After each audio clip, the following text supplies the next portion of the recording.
Welcome in everybody. This video is long overdue. I'm going to show you how to list blazers. This is exactly how I list blazers. I'm not going to do suits. I'm just doing the top part, which is a blazer. And I'm not doing suits because you know how to do pants. You know how to measure out pants. We're going to do suits. This is the new photography station that I made. I have a video on it on my YouTube channel too. It's pretty nice because I can put it flat against the wall. And there it is, so my kids can come down here and play. My kid's actually recording it. Jameson, say hi. Hi. All right, 8-year-old doing filming, photography, teaching him the business, but you can see it's flat. Pull it out, put the leg down, and there's my photography station.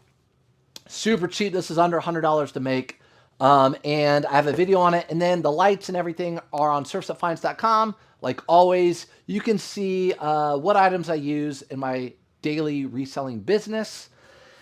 And yeah, so let's get into the blazer. Right here, we're going to do it's fall, so we're going to do a couple. I have 3 blazers here.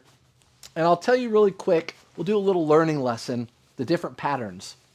So right here on this Harris Tweed, which is a brand you want to be on the lookout for, Harris Tweed.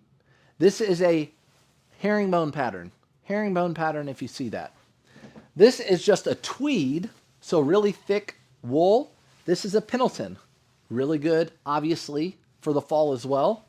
My favorite brand, of course, right here, Polo Ralph Lauren in a pretty houndstooth tweed. Polo Ralph Lauren. Now, I do get the question asked all the time, do I pick up Ralph Lauren blazers? It just depends. I'm always looking for Polo Ralph Lauren, not Lauren Ralph Lauren. Ralph Lauren blazers, there's only a few I pick up, and you're going to have to watch my lives to see which ones those are. I go over those all the time. Are you down here or are you up here?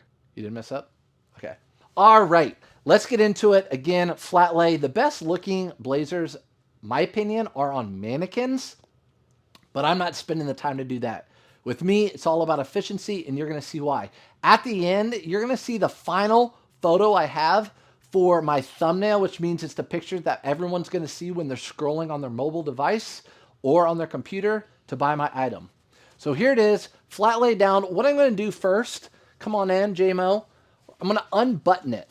Unbutton it, and I'm going to take a picture of, in square mode, of the blazer's lining to show that it's lined. So snap one picture there.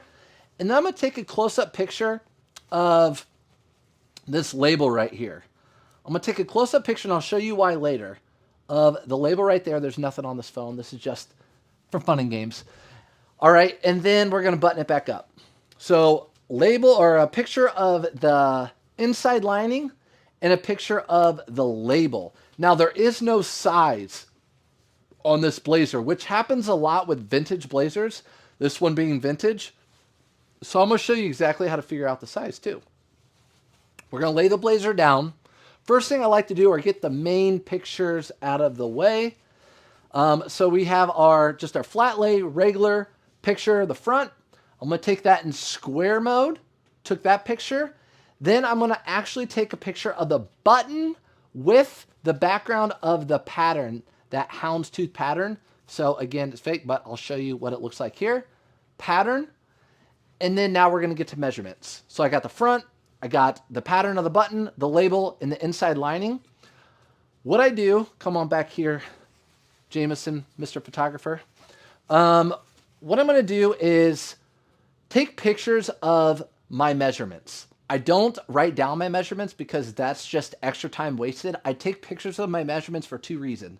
Number 1, saves time. Number 2, if the buyer says, it's not this measurement, you put it was this measurement, the pictures clearly show how the measurements are or how big or how small or the length or whatever the item is, so there's no disputing it.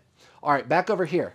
We want to figure out the size of this blazer because there's no size tag. The way to do that is your very first measurement, it's the pit to pit. So you want to have it buttoned, and you want to put the measuring tape or measuring stick from pit to pit, and it's going to be 21 inches. So I'm going to take one picture of that.